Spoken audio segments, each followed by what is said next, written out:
Welcome to the second session in our coffee break series of lockdown learning. My name is Elaine Brailsford and I'm joined by my colleague Stephanie Hepburn. Hi. We're both members of Shepherd and Wedderburn's Rural Dispute Team. In the last few months, we've had a number of instructions where we've been asked to advise on issues of servitude rights and car parking. And so we thought that would be an interesting topic for us to have a chat to you about over our coffee this morning. But before we talk more about the law and share some examples of these cases that we've been involved in, Stephanie's going to tell you the story of the Moncriefs and the Jamesons. Thanks, Elaine. You may have heard this before. The Moncriefs and the Jamesons were neighbours in Shetland. The Moncriefs lived in a house that was at the bottom of quite a steep cliff, and the only way they could access their property was on foot, then a long flight of stairs, having parked their car at the top of the cliff on land that belonged to the Jamesons. And back in 1998, the Jamesons began to build a stone dike around their property, with the result that it would have, if it had been completed, cut off access to the area used for parking by the Moncriefs. So the Moncriefs had no option but to commence court action, and they raised interdict proceedings to prevent the building of the dike continuing. And 9 years of litigation followed, which went all the way to what was then the House of Lords in a case that Elaine was involved in.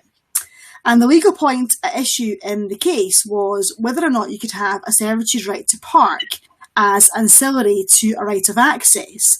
And at that point in time, it was undecided in Scots law. Now, just a little bit of law before Stephanie concludes the story. There are several ways in which a servitude can be created.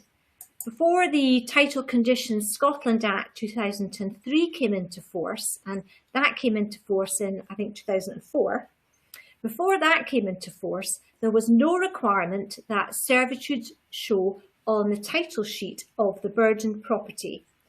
So if you were buying property, you might have no idea that there was a servitude right in existence. And so the policy of the courts was to restrict servitudes to those known to the law, or very close to known to the law. And the Scottish courts had in effect, through cases, created a fixed list of servitudes. And this so-called fixed list included a right of access, but it did not include a right of car parking. Now, the idea was that a purchaser could be sure that only a limited number of types of unregistered right could affect the property. Thus, an attempt in 1991 to establish a servitude of sign hanging failed because it was not a recognised servitude known to the law.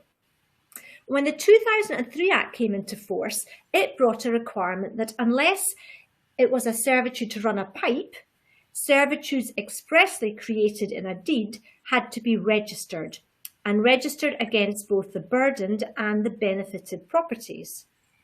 And Section 76 of the 2003 Act also expressly provides that servitudes that are created in a deed do not require to be known to the law. So servitudes created expressly by a deed have since 2003, or 2004 actually, when the 2003 Act came into force, they've not been restricted by this so-called fixed list. And so they can be for any use, provided the use is not repugnant to ownership. Now, while the fixed list is no longer applicable to servitudes that are expressly granted in a deed, it does continue to apply to all other servitudes. So it applies to those that are created by implication or by prescription. And servitudes that are expressly granted in a deed may also have ancillary rights attaching to them, either because the ancillary right is expressly created by the deed or because the ancillary right is implied. An ancillary right will only be implied if it's necessary for the convenient and comfortable enjoyment of the servitude and this bit's important, was within the reasonable contemplation of the parties at the time the servitude was created. So, For example, a servitude of access to allow you to repair and maintain a wall, for example, is likely to carry with it ancillary rights to rest ladders on the access strip, if a ladder would be necessary to reach the wall. So that's the law. Going back to our tale of the Moncriefs and the Jamesons, as I said, the issue in the case was whether or not the right of access enjoyed by the Moncriefs carried with it an ancillary right to park. And both the Sheriff Court and the Court of Session said that it did, yet the Jamesons still appealed to what was then the House of Lords. The House of Lords found unanimously in favour of the Moncriefs and confirmed that in the particular circumstances of that case, an ancillary right to park was necessary for the comfortable and convenient enjoyment of the servitude. And at that time, the case was actually said to be one of the most significant cases in Scots property law. But all of that said, the location and the geographical conditions in the Moncrief case were unique. It was impossible for the Moncriefs to park on their property. If the Jamesons were correct in their assertions that there was no ancillary right to park attached to the servitude right of access, the Moncriefs would have had to have driven up the access road, dropped off any passengers or shopping, turned back around, driven back down the access road and park elsewhere. Quite a feat. Quite a feat, yes. They would then have had to have walked back some distance and down a steep descent. And they would have had to do that wherever they wanted access to their property. As one judge pointed out, it would mean that with a parent with very young children, they might have to leave them unattended whilst collecting the car. And actually, when you think about it, this access right ended at the top of a steep cliff with the house at the bottom, so not ideal, obviously.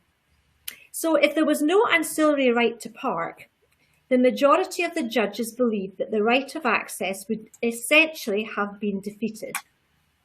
And the court said that it must have been in the contemplation of the parties that those living in the Moncrief's property would have to park their vehicles on the Jamesons' land to enable the Moncriefs access to their property. The right to park was simply necessary for the proper enjoyment of the servitude. I think, though, in ordinary circumstances, it is quite hard to envisage a situation, I think, where a servitude of access would require an ancillary right of car parking to be attached before the benefited proprietor can have reasonable enjoyment of the servitude. Having said that, and I've said that for years, but having said that, a couple of weeks ago, actually, I was advising in a case where I believe the geographical location was actually such the court would find there was an ancillary right to park attaching to a servitude right of access that our client enjoyed. And in that case, our client owns a property that's in quite a rural location, a good number of miles away from the public roads. He enjoys an express right of access over what actually is the only access road to the property, but for various reasons that I won't go into, he can't actually physically park on his property itself. He's been parking for years on the access road and then accessing the property on foot. The access right's silent as the car parking, but from what I've seen, it's clear the owner of the access road knew that our client couldn't park on the property itself, and that car parking must have been in the contemplation of the parties when the servitude was granted. And in this case, the access road had just been sold, and the new owners questioned my client's parking on the access roads. But we've advised that we believe our client's right of access is one of those that would carry with it an ancillary right to park. The geographical location here, although different to the Moncriefs, means that if our client was unable to park on the access roads, he would essentially have to hike to his property across what was quite rugged terrain. I've got another case at the moment where a number of our client's neighbours enjoy a right of access over a road that belongs to my client. It's an express right, but the right itself is silent as to car parking. One of the neighbours who benefits from the right of access wants to build a new house on his land, but he's got planning permission, but it's a condition of the planning consent that the new house comes with car parking spaces. And in reality, the only real space for the car parking to go would be on the actual access road that belongs to my client. So the question then is whether the neighbour's express access right over my client's road carries with it the ancillary right to park. Now, it's an urban city, this location. There's ample on-street parking. So our view is that it's going to be very unlikely that a court would find the parking is necessary for the comfortable and convenient use of the servitude, or I think that parking was ever in the contemplation of the parties when the access right was granted. But what the neighbours in this case are arguing, they've said, we've parked there for as long as we can remember. We've always parked our car on the access road. And that then has led us to the question of whether you can have a freestanding servitude right to park. And if so, if that can be created by use or only expressly created in a deed. In the Moncrief case, the House of Lords had opined, albeit obiter, there could be a freestanding right to park it, and that would be competent, although it was not relevant to the facts of that case, so it wasn't determined judicially. So whether you can have a freestanding servitude right to park created by prescriptive use has been litigated in more than one recent case. Johnson, Thomas and Thomas against Smith is one of them. And in that case, the Johnsons owned an area of land in Rutherglen, and they used it as a residential site for showmen's caravans. And they claimed that they had a servitude right of parking over a narrow strip of vacant ground owned by the neighbours. Now, there wasn't any question of a servitude right of access or ancillary rights to park, and they accessed this vacant ground from their own land. The parking area was, however, integral to the operation of the residential site, and it was the only location where these large vehicles could be parked. The main question for the court was whether Scots law recognised a freestanding servitude right of parking that's not merely ancillary to a primary right of access. Now, Johnson argued that a right to park had been created by prescription, as they and their tenants had parked vehicles, including articulated lorries, on the strip openly, peaceably and without judicial interruption for over 20 years, thus meeting the test that's required to establish a servitude by use.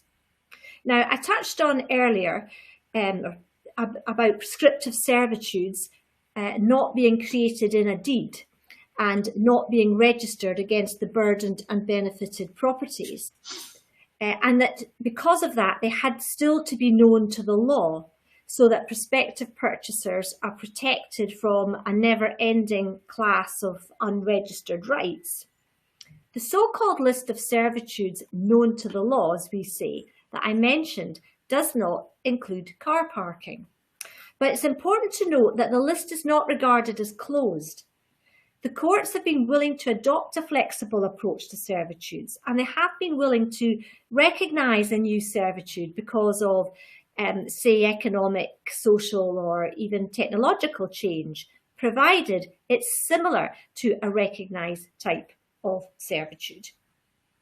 So the sheriff in the Johnson case, he considered the case of Moncrief, and he noted that although it was not the point the case was decided on, the judgments had indicated in passing that a freestanding right of parking could exist, and the sheriff could think of no compelling reason why a right of parking should not be or should be confined to an ancillary status. And it would be illogical, he thought, to recognise the ancillary right if it was not also capable of existing independently. So the sheriff in this case had little difficulty in deciding that Scots law did recognise a freestanding right to park, and that could be created by 20 years' use. However, the issue of whether or not the test of a prescriptive right had been met was one that had to be established by evidence.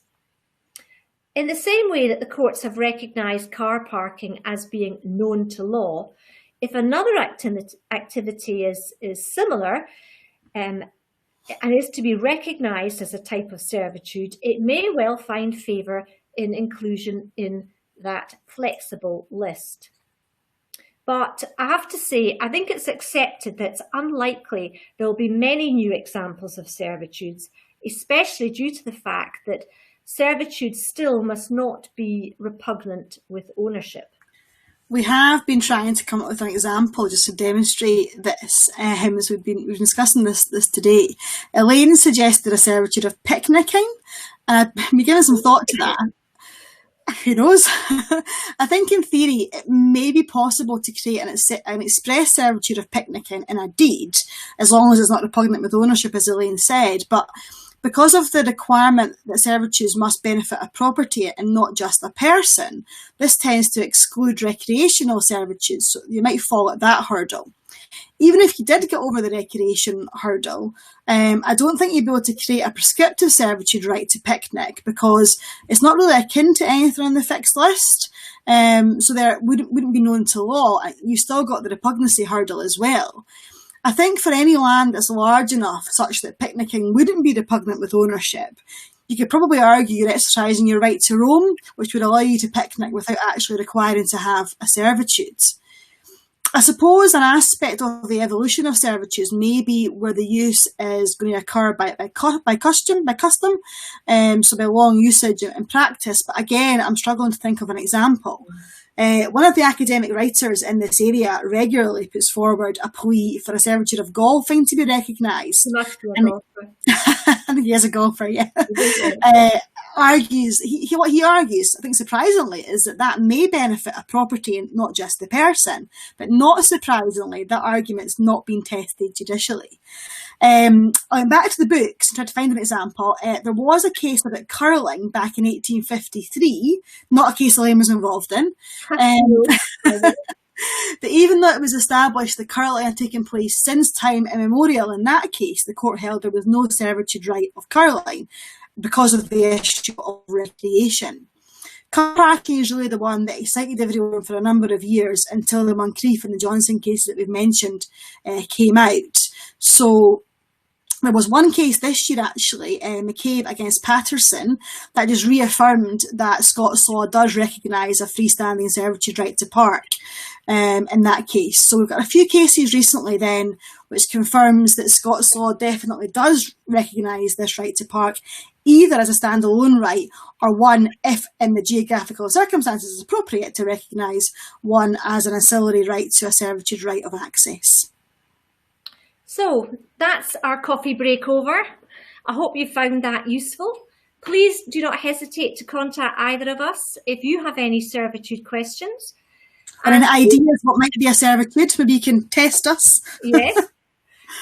And in any event, please join us next Wednesday for the next in our series. Next Wednesday, 10th of June, our agricultural guru colleague, Hamish Lean, is going to be talking about tenants' amnesty issues. So I hope you'll join us then, and please register for any of the seminars that are coming up in this series. Thank you very much. Thanks.